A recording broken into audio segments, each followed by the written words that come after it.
Bebés escaladores. Y aquí viene el avión. ¡Chuchu! Hola. Buenos días, Morph. ¡Feliz sábado! Gracias. ¿Cuidaremos a alguien hoy? Sí, un niño nuevo. Alguien llamado Kip Dooley. ¿Es mi secadora? ¿Sí? Estaba derritiendo la cara de esta muñeca.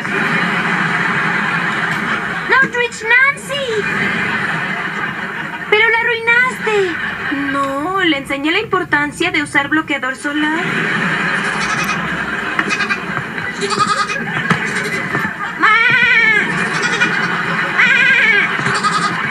Un segundo, ¿qué fue esa conversación? Morph me preguntó si podía salir al parque.